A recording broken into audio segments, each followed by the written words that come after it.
இன்னைக்கு நானு ரியல் ஸ்டோரியோட வரல, ரியல் ஸ்டோரி ஓகேவா? எங்க தாதி சொன்ன ஸ்டோரி உங்களுக்கு சொல்றேன். நீங்க கொடுத்துக்கிட்டு இருக்கிற ஆதரவுக்கு ரொம்ப ரொம்ப நன்றி. இப்பதான் ஃபர்ஸ்ட் என்னுடைய வீடியோ உங்களுக்கு வந்திருக்கு அப்படின்னா சப்ஸ்கிரைப் பண்ணிக்கிங்க அண்ட் ஆல் பட்டன் கொடுத்து வச்சுக்குங்க. நான் சொல்ற ஸ்டோரிஸ் எல்லாம் கேளுங்க அண்ட் ஷார்ட்ஸ் எல்லாம் பாருங்க, சப்போர்ட் பண்ணுங்க. ஸ்டோரிக்கு போகலாமா? எங்க தாதி சொன்ன ஸ்டோரி. முன்ன காலத்துல எல்லாம் வியாபாரத்துக்கெல்லாம் இப்ப போற மாதிரி பிளைட்லயோ பைக்லயோ போகல. அப்பெல்லாம் நடந்துதான் போயிருக்காங்க. அந்த மாதிரி ஒரு வியாபாரி இன்னொரு ஊருக்கு நடந்து போறாரு வியாபாரத்துக்கு.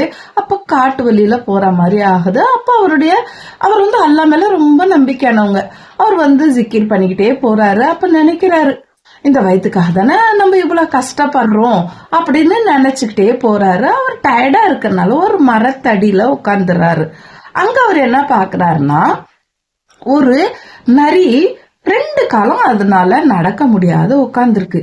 அப்போ அவர் பாக்குறாரு, இதுக்கு எப்படி இந்த காட்டுல நடக்கவே முடியாது, இதால எதுவுமே செய்ய முடியாது, இதுக்கு எப்படி ரிசல்ட் கிடைக்கும், அந்த சாப்பாடு எப்படி கிடைக்கும் அப்படின்னு யோசனை பண்ணிட்டு இருக்கும்போது அங்க ஒரு பெரிய லயன் வருது. ஒரு வேட்டையாடி ஒரு மான் குட்டி எடுத்துட்டு வந்து போட்டு அது நல்லா சாப்பிடுது. அந்த நிழல்ல சாப்பிட்டுட்டு அதுக்கு வயிறு ஃபுல் ஆயிருச்சு. போட்டுட்டு மிச்சம் இருக்கிற அந்த இறைச்சி எல்லாம் போட்டுட்டு அது போயிருச்சு. இந்த நரி அப்படியே தவழ்ந்துட்டு போயிட்டு அதை சாப்பிடுது. அப்போ அந்த வியாபாரிக்கு பார்த்தோம்னா அவ்வளவு ஒரு ஷாக்கு. பாரு, அல்லாஹ் உட்கார்ந்த இடத்துல ரிசல்ட் கொடுக்கறான், ஏன் நம்ம இங்க அங்கன்னு போய் அலையணும் அப்படின்ட்டு நேரா வண்டிய திருப்புடா அப்படிங்கிற மாதிரி அப்படியே திரும்பி வீட்டுக்கு போயிட்டாரு. வீட்டுக்கு போயிட்டு என்ன பண்றாரு, உட்காந்துக்கிட்டு தான் சாப்பிடணும், எப்படி இருந்தாலும் அல்லாஹ் எனக்கு கொடுப்பான் அப்படின்னு, என்னை படைத்து இறைவன் கொடுக்காமல போயிடுவான் அப்படின்னு சொல்லிட்டு உட்காந்துட்டு சாப்பிட்டுக்கிட்டே இருக்காங்க. வாரம் போகுது, மாசம் போகுது, வருஷங்கள் ஆகுது. எவ்வளவுதான் உட்கார்ந்து சாப்பிட்டாலும் இருக்கிற அவங்க கிட்ட பணம் எல்லாம் காலி ஆயிருச்சு. ரொம்ப ஆள் ஒரு மாதிரி ஆயிடுறாங்க. அப்ப கூட அவருடைய எனக்கு இறைவன் கொடுப்பான் அப்படின்ற அந்த ஒரு நம்பிக்கையோட அவர் பேசாம உட்கார்ந்தே சாப்பிடுறாரு. அப்ப ரொம்ப ஒரு மாதிரி ஆயிட்டாரு. அந்த இடத்துல ஒரு யாசகத்துக்காக ஒரு ஆள் வராங்க. அவங்கள பார்த்துட்டு, ஏன் நீங்க ஒரு மாதிரியா இருக்கீங்கன்னு அந்த யாசகம் வாங்குறவர் கேக்குறாரு. அப்போ அவர் சொல்றாரு, எனக்கு அல்லாஹ் மேல ரொம்ப நம்பிக்கை இருக்கு, நான் உட்கார்ந்த இடத்துலயே எனக்கு சாப்பாடு கொடுத்துருவான் அப்படின்னு சொன்னா, எப்படி நீங்க சொல்றீங்க அந்த மாதிரி, நானே யாசகம் வாங்குறவனே தானே கேக்குறேன் அப்படின்னு அவர் கேக்குறாரு. அப்போ அந்த வியாபாரி சொல்றாரு, இந்த மாதிரி நான் காட்டுக்கு போனேன், அங்க இந்த மாதிரி இருந்துச்சு, ஒரு சிங்கம் இப்படி பண்ணிச்சு, அங்க நடந்தது எல்லாம் சொன்னாங்க. அப்போ அந்த யாசகம் வாங்கினவர் சொன்னாரு, நீங்க அல்லாஹ் உங்களுக்கு காமிச்ச சீன் வேற, நீங்க அதுல இருந்து எடுத்துக்கிட்ட பாடம் வேற. அங்க அல்லாஹ் என்ன உங்களுக்கு சொன்னாங்கன்னா, வலிமையா இருக்கிற சிங்கம் வலிமையே இல்லாம இருக்கிற அந்த நரிக்கு கூட, நரி இருக்கும், எறும்பு இருக்கட்டும், அது எவ்வளவு பொருளுங்க அது சாப்பிடும். வலிமையானவன் வேட்டையாடி கொண்டு போடுறதுல வலிமை இல்லாம அவங்களால முடியாதவங்க சாப்பிடறதுக்காக தான். ஆனா நீங்க வலிமையானவங்க, ஒரு வியாபாரி, ஒரு நல்லா சம்பாதிக்கக்கூடிய ஒரு நல்ல ஒரு திடகாத்திரமான மனிதர், நீங்க உட்கார்ந்தா சாப்பாடு போடுவாங்கன்னு அதை நீங்க தவறா எடுத்துக்கிட்டீங்க.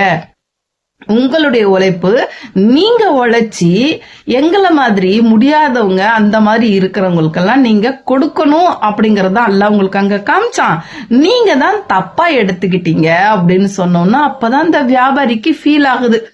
ஓ, அப்பனா நான் தவறாதான் நினைச்சுக்கிட்டேன், ஏன்னா அவரால் முடியும் இல்லையா. அதே மாதிரி அவன் என்ன நல்லாதானே இருக்கான், அவனுக்கு என்ன கொடுக்கணும் அப்படின்னு யார நினைக்காதீங்க.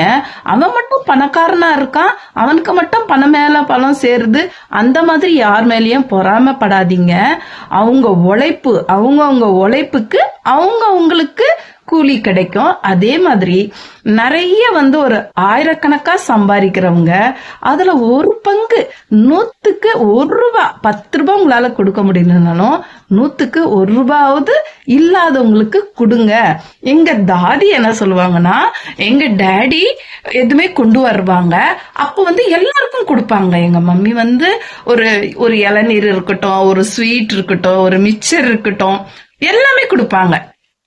அப்போ எங்க தாதி என் சொன்னது இதுதான், ஏன்னா உங்க டாடி சம்பாரிச்சிட்டு வரானா, இப்ப எங்களுக்கு எல்லாம் கொடுக்கறான்ல, அதுதான் உங்க டாடி சிங்கம் மாதிரி, நம்ம எல்லாம் குட்டி குட்டி ஒரு இது மாதிரி அப்படின்னு எனக்கு அது புரிய வச்சாங்க அந்த நேரத்துல.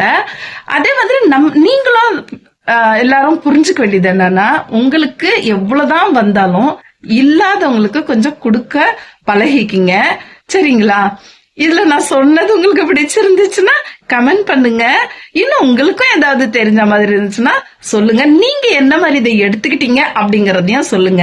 நான் ரொம்ப பேசுறேன்னா, ஏன்னா நான் எழுதி வச்செல்லாம் பேச வரல, அப்படியேதான் என் மனசுல வர்றது பேசுறேன். முடிஞ்ச அளவுக்கு எங்க தாதி, எங்க நானி என்கிட்ட சின்ன குழந்தையா நான் இருக்கும்போது சொன்னதையே, நான் படிச்சதையும் எனக்கு பிடிச்சதையும் தான் நான் பேசுறேன். ஓகேங்களா? அல்லாஹ் ஹாஃபீஸ். துவா பண்ணுங்க, எங்களையும் துவால ஞாபகம் வச்சுக்குங்க. அல்லாஹ் ஹாஃபீஸ்.